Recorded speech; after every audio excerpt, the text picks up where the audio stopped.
E aí, tudo certo? Eu sou Nathan Sayun e esse é o R-Final Podcast.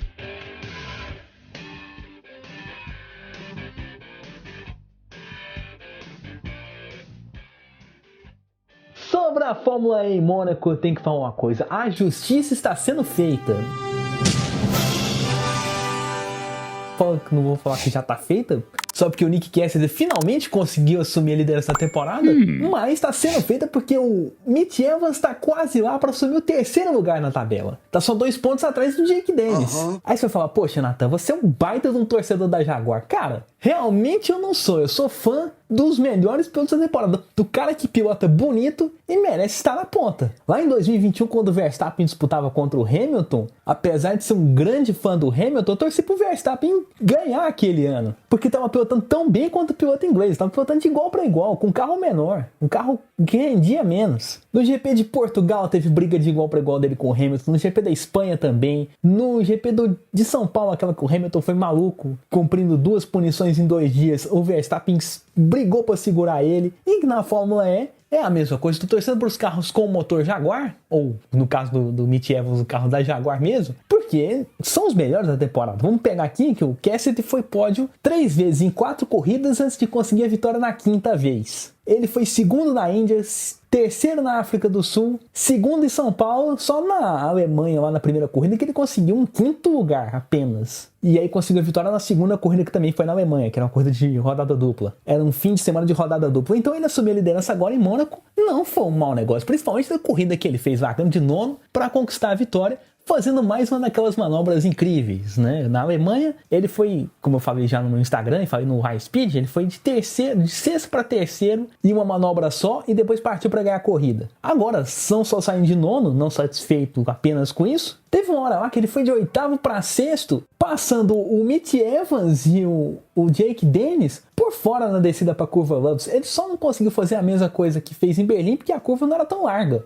Se não fosse isso, o Max Günther nem ia adiantar ficar na linha de dentro. Ia ser ultrapassado também. Ali, pra mim, ele mostrou talento, mas ele mostrou mais talento na outra, mais pra frente na corrida, quando ele conseguiu ganhar a ponta. Que ele foi passando 1 por 1 até chegar na liderança. Trocou de posições com Evans depois, mas não saiu ali da briga do primeiro lugar. E eu falo que foi uma manobra muito arriscada, por quê? Porque a gente fala muito de economia de bateria e ele foi passando todo mundo de uma vez, assim. Não preocupou com isso. Teve um pouco de sorte também, porque a gente teve 2 safety cars na corrida, o que ajudou muito no consumo, mas assim... Vou falar que naquele segundo ele já estava com a corrida garantida, aquela batida no final do Nico Miller. Se não fosse aquilo, ele ia conquistar a vitória do meu jeito. Tava com vantagem muito grande assim, o suficiente para ganhar a corrida. Então, para mim, falando em liderança de campeonato, a justiça está sendo feita assim, com o Nick Cassidy vencendo essa prova, até porque é o piloto mais regular, pode, é o piloto que merece vencer, diferente do Pascal Wehrlein, que só tinha vencido 2 corridas na Arábia Saudita. Foi aquele fim de semana de rodada dupla também. Agora, falando de Mitch Evans, o cara venceu em São Paulo, venceu a primeira prova em Berlim, naquele fim de semana de rodada dupla, e foi segundo agora em Mônaco. Pelo que ele tem andado,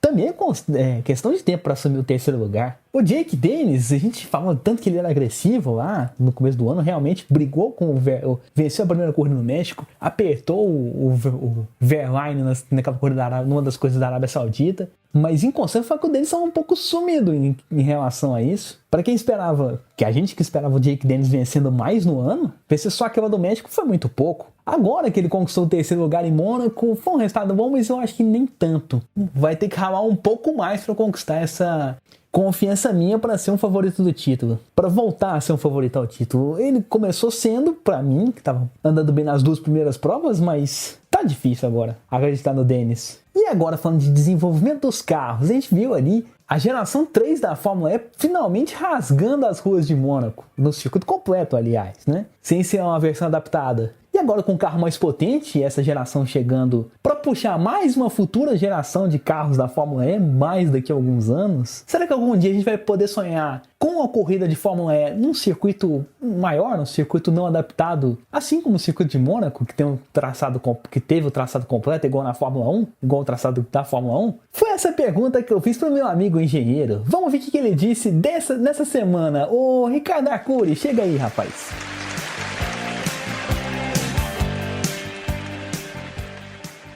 Olá, caríssimo Nathan e amigos do podcast R-Final. Bom, Nathan, isso é uma coisa que eu sempre falo a respeito de carros elétricos, é que o céu é o limite para eles. Os carros ainda estão num estágio tão embrionário dessa evolução que tudo pode ser possível quando se trata desses carros. Então, sim, qualquer tipo de crescimento tecnológico e de desempenho é esperado deles em nível grande e em rápida evolução. Dito isso, vamos à sua pergunta. Sim, eu não só acredito nisso, como digo outra coisa. Os carros da Fórmula E hoje estão atingindo 350 kW, que numa conversão geral estamos falando de 520 cavalos mais ou menos. Cara, 520 cavalos é muita potência. Nós estamos falando de níveis parecidos com a Truck Series da NASCAR, de níveis parecidos com a Fórmula 2. Inclusive a Fórmula 2 já teve essa potência no passado. Níveis inclusive de Stock Car. Nosso Stock Car hoje com Push to Pass tem 520 cavalos. Então você já vê a noção que é uma potência grande, é uma potência respeitável. E o Stock, por exemplo, roda Interlagos, volta inteira. Então por que não poderia o Fórmula E rodar por Interlagos? Dando um exemplo de Interlagos, não poderia ser qualquer outra. Sim, respondendo a sua pergunta, poderia sim, um circuito, uma volta inteira e um circuito completo. Já faz em Mônaco, tudo bem que Mônaco é um pouco menor, mas já é um circuito inteiro. Podemos pensar em Hermanos Rodrigues, por exemplo, embora eu acho que a reta seja muito grande e mereça uma chicane ali, mas sim, poderia. Podem ir outros circuitos também, circuitos menores, uma Laguna Seca da vida, por exemplo, foi uma coisa que me veio à cabeça no momento, mas não quero dizer nada, é só um exemplo. E teriam outros diversos circuitos no mundo que entrariam nesse perfil, mas sim, eles poderiam fazer voltas em circuitos inteiros, circuitos maiores, tá? Isso não, sem dúvida. O problema é, a Fórmula E pensa naquele foco de ser uma coisa urbana. Então, eles querem fazer dentro da cidade para mostrar, para tentar puxar essa coisa do carro elétrico, que hoje é um carro essencialmente urbano. É uma coisa de marketing na história toda. Tá? Eles estão querendo com este foco, mas eu, Ricardo, sou fã da ideia de puxarmos para mais circuitos permanentes, porque, por exemplo, na minha opinião, o melhor circuito da temporada da Fórmula E é Hermanos Rodrigues. Mesmo que seja aquele trechinho mais menorzinho do circuito, mas as corridas lá são sensacionais. Então, eu gosto muito da ideia do Fórmula E em circuito misto. Poderiam ter mais permanentes, né? Misto tendo-se permanentes, poderiam ter mais permanentes, eu acho que seria mais legal, mas como eu falei, o foco da Fórmula E é coisa urbana, então talvez um meio a meio seja o ideal no momento, tá bom? É isso aí, Nathan, um grande abraço e uma boa semana a todos. Arcuri, mas agora eu vou ter que discordar do meu amigo, desculpa, a gente sempre fala os pontos aí que a gente concorda um com o outro, complementa, eu gosto de complementar o que ele fala, mas hoje eu vou ter que discordar. É uma das poucas vezes que eu discordo com ele, na verdade. Isso porque, na minha opinião, realmente a Fórmula E tem que continuar buscando mais traçados de rua para preencher o calendário. Acho que os traçados mistos têm que ser exceção até por causa dessa história que ele falou, da categoria ser um indicativo para o que a indústria automobilística vai ser no futuro, uma indústria elétrica. Então, correndo na rua, correndo mais circuitos de rua, isso vai ser mais visíveis não só para as montadoras desenvolvendo a tecnologia, mas também para as próprias cidades verem ali o quanto é bom ter uma corrida de carro sem poluentes. A Fórmula E realmente passa uma mensagem de sustentabilidade e acho que deve continuar sendo assim.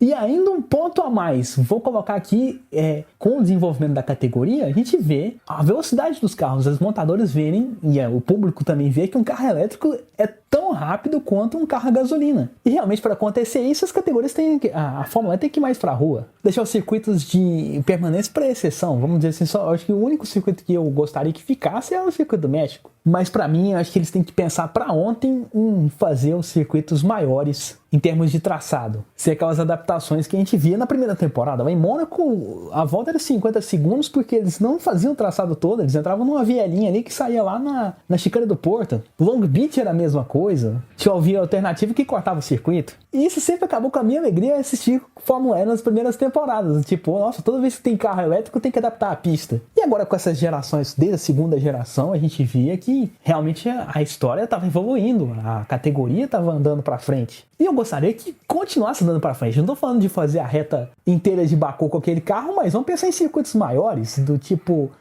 Buenos Aires faz um circuito ali que tenha 4 km, vamos Paris, Roma também, Londres também, que é uma cidade que recebe a Fórmula E desde a primeira temporada. Então você aumentando esses circuitos, aumentando o traçado dessas cidades, vai chamar a atenção de muita gente, vai mostrar que o carro da Fórmula E é um carro não só rápido, não só que está evoluindo em potência, mas que também aguenta tantas distâncias quanto um carro de Fórmula 1. E é assim que eu acho que a categoria vai ganhar público. E é assim que eu encerro o programa de hoje, dando ideias para a Fórmula E e também para a própria transmissão da categoria, né? A gente podia, com tanta recuperação que a gente está vendo dos pilotos do grid, eu acho que a categoria tem que fazer um streaming para a gente ver as câmeras on-board ali, igual na F1 TV. Porque o Nick Cassidy ganhar saindo de nono, o Jean-Éric Vergne largar de último e chegar em sétimo, e o Stoffel Vandoorne largar de penúltimo e chegar em nono, eu e acho que você também em casa, queremos ver essa parte da pilotagem individual dos caras. Tem muita ultrapassagem boa que a gente não vê. O que dá até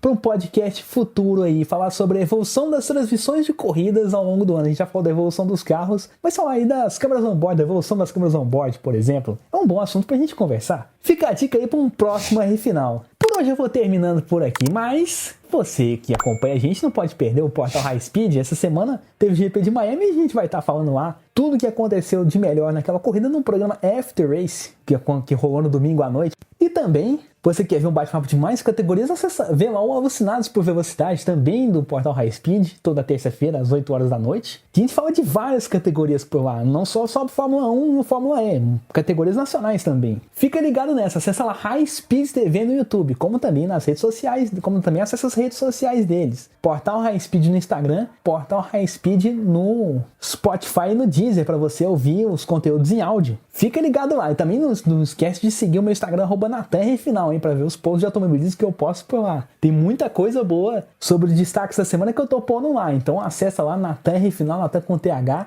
e me segue. Por hoje eu fico por aqui, até a próxima e um grande abraço. Olha o Chris aí, lugar de muita velocidade.